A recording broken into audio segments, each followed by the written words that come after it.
Welcome to the show. I'm Danella, and here's what's happening now. McDonald's gets automated. A popular kids snack gets recalled for salmonella. And a lake on Mars, well, we should say under Mars. It's a little complicated. Not that much. We'll talk about it in Our World. But first, why not? It's Political Pop. Here is your Political Pop for Friday, July 27th. Ooh, truth is starting to come out. It was a busy week for Trump again. So this week we're all talking about the tape. Well, I should say tapes.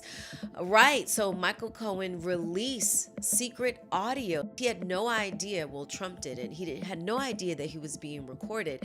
And not only has Michael Cohen released audio to the press, but also says more are on the way. And I can't imagine what he must be thinking, knowing that his Fix-It man is releasing more tapes that he was unaware of. He actually said, what kind of lawyer secretly records their client? Like, who does that? Apparently, Michael Cohen. And soon we'll hear the truth. I'm Danella Sealock, and that was your Political Pop. Now, let's get into this salmonella story really quick because I just like to keep you guys informed. So, did you see this? Watch out. Well, Pepperidge Farm, the makers of Goldfish crackers, announced a recall of 4 varieties of Goldfish crackers. Here are the ones to look out for. They say Flavor Blasted Extra Cheddar, Flavor Blasted Sour Cream and Onion, Goldfish Baked and Whole Grain Extra Cheddar, and Goldfish Mixed Extra Cheddar and Pretzel. Okay, first of all, who knew there were that many goldfish? I had no idea. But yeah, the good news is no one has so far reported being sick. They say that a whey powder might possibly be contaminated with salmonella bacteria. So just to be safe, they are recalling those products. Hey, would you like fries with that? Would you like those fries delivered to your home? And would you like to not ask a human, just order it yourself at the kiosk? McDonald's announcing big changes going into our future. They say, first of all, America's behind. In what? In self-serving kiosks. They've been doing them in other markets, and they want to add kiosk and mobile ordering to 1,000 of its stores. They say 1,000 each quarter for the next 8 to 9 quarters. This will greatly increase the number of self-serve ordering options. Now, McDonald's says, hey, the U.S., we've been behind because they offer this in other locations. And so now that'll be happening. You'll see it very soon if you eat at McDonald's. So some are really concerned about this, obviously, jobs. And even the McDonald's owners really say that that was the entryway for them to be CEOs of their own McDonald's, starting out as maybe at the grill and working their way up to manager to owner. So when I hear about self-serve kiosk, I immediately think about job loss. That's my first thought process. But what McDonald's says is that studies show that when customers use kiosk, they buy more food. So for them, it's all about that green. And also they're saying that they want to look into having McDonald's be delivered to your house. Ooh, teenagers, college kids everywhere are like, yes, I don't have to walk. And now, have you heard about this young entrepreneur? Mikaila Ulmer, just 13 years old, now sells her lemonade in more than 500 stores across the U.S. If you're a Whole Foods shopper, you may have seen it already. It's called Me and the Bees Lemonade.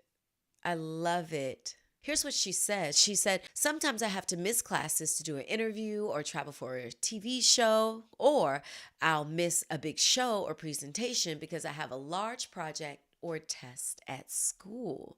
She sounds like a lot of moms. Sometimes it's hard to find that balance too, a family, career, and just yourself. But I'm sure she'll have balance mastered in no time.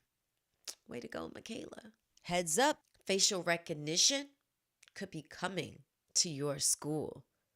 Well, that's because a Western New York school is the first in the nation to use the technology and connect to databases of suspected threats. Advocates excited.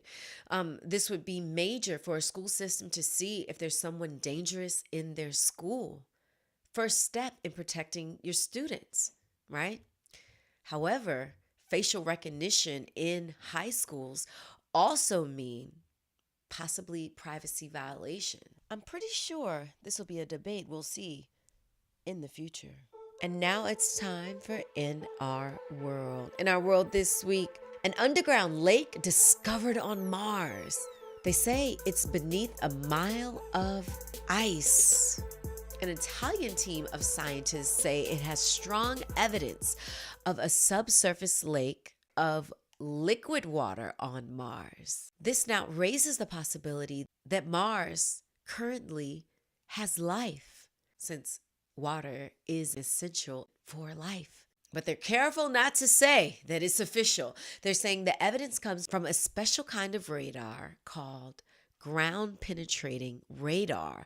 And so they use that radar to look at images and examine the images.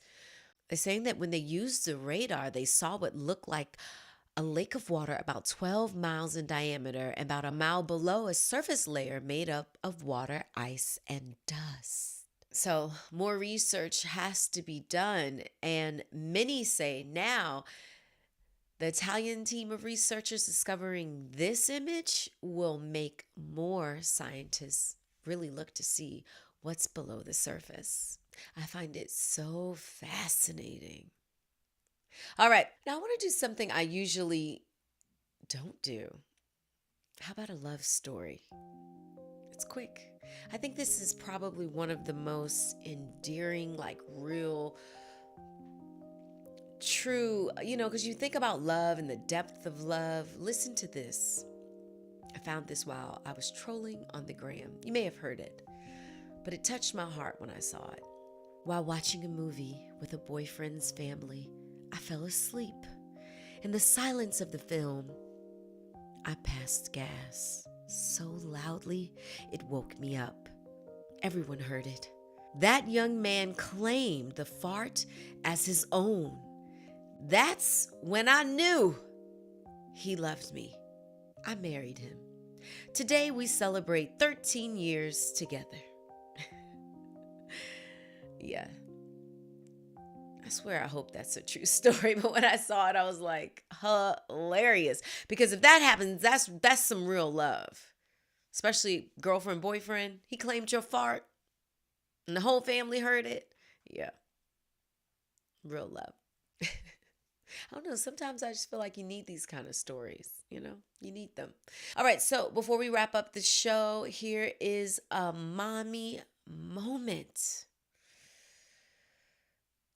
New phase for us. I'm kind of concerned. I don't really know what this is that we're going through. It's not terrible. It's just kind of like annoying. Right. So my son, 3 years old, still in the crib. So here's what I read. Your child is ready to leave the crib when either they're crawling out, they fall down and they hurt themselves, or you can trust them in the house alone. Right. I can't trust that cat. Like I said, he just turned 3. Who's trusting a 3-year-old? So I'm like, until he starts hurting himself or really trying to escape the crib, this is your bed. So anyway, we haven't converted it. It's a convertible crib to bed. We're efficient. So yes, here's what happened last night. Such a joy. I don't know. Something made me check the monitor around 9:30. And what do I see? My son working so busy. All this stuff. And I'm like, what the heck? I'm looking again at the monitor inside of his crib. Stacked to the top is a mountain of books. So I immediately go upstairs. I open the door and I turn on the light. And he's like, hi, mommy. The sweetest he could be. And literally inside of his crib was every book that he owns. Okay, he owns a lot of books. You see, we like books. He owns a lot of books. And so it was from the bottom of the crib, which is on this lowest setting, okay, all the way up to the top. But also all of the socks, um, everything that was on shelves, every stuffed animal and the stuffed animal been piled high.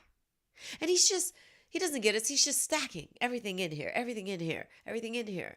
And I even found washcloths that are on a higher shelf in his room. I say, how did you get these? Did you jump? He said, yes, mommy, I jumped. And I'm looking, and I want to even, in my mind, I was like, I have to take a picture to show people. But remember, I said it was like 9:30 at night. And so I'm in like, you should be asleep, child. So I have to calm myself. I try not to do what would have been done to me as a child, because that definitely would have landed me a whooping. So I took a deep breath. I'm like, at the end of the day, all he's doing is just, building a tower to God. I don't know what this cat is doing. So I say, you're going to have to help mommy clean it up. And he's like, okay, mommy. And I swear, when kids are in trouble, sometimes they're just the nicest they could ever be. He's so sweet. Oh, here you go, mommy. And I take the book and I say, thank you. And he's like, thank you, mommy. Oh, here's another book. Thank you, mommy. Just as sweet. Checking out his books.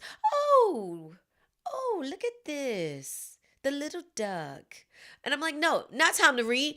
Hand mommy the books. So, yes. So here's the other part of this story. I was warned, because just this past weekend, we go to visit his godmom. And for the first time, I'm like, let's try to, we'll let you stay the entire day. We'll take a nap here. Usually naps in other places, not going down. So we try it. He's in his god sister's room in a pack and play. I'm hearing this ruckus. His godmom's like, I'm sure it's fine. Maybe he's just kicking the pack and play, and says, to her daughter, run upstairs and check on KJ. So she goes upstairs. She comes back down. Mommy, it's an emergency. There's lotion everywhere. I'm like, what? First thing I see is the mountain inside his pack and play. And we're talking everything that he can get his hands on. Books, her socks and clothes piled high. And so his godmom walks into the room and she busts out laughing. And I think to myself, thank God she's so kind. Because in my mind, I'm thinking, oh my gosh, you little bad boy. And I'm embarrassed. I'm like, it's like I'm raising a wild cat, wild animal. And I'm discovering that really children are wild animals, because we're animals. Humans are animals. And it's our job as parents to domesticate the wildness of our children, but not suffocate their creative process. Yeah. Interesting balance. So yeah, I'm grateful for that friendship, because if it wasn't for her laughing, and she's like, Danella, these things don't really happen in my house anymore. And nothing, everything can be fixed. It's fine. So he piles up that stuff. And then there's lotion everywhere on the floor. Literally. Because he's dabbing out like some Lubriderm over and over. Lotion everywhere. Ear, hair, everywhere. Carpet. She's like, it could be wiped up. So I'm grateful for my friendships with, loving, supportive moms that are, exercise patience and love. And I'm glad to replicate that. Whew. Because I'm fighting like what's internal. And I don't know I'm sure a lot of us are in this situation, because you try to, you think about how you were raised and what you want to continue in your life. Whether you have children or not, it could be dating, it could be relationships. And we think, how were we raised? Do we want to continue this cycle? And so for me, I still have friends, hey, might be you, that feel the same way about hitting your children. You may feel that it's the right thing to do. And for me, I just feel that I don't want to teach him through fear. I don't. But then it makes these kind of situations different.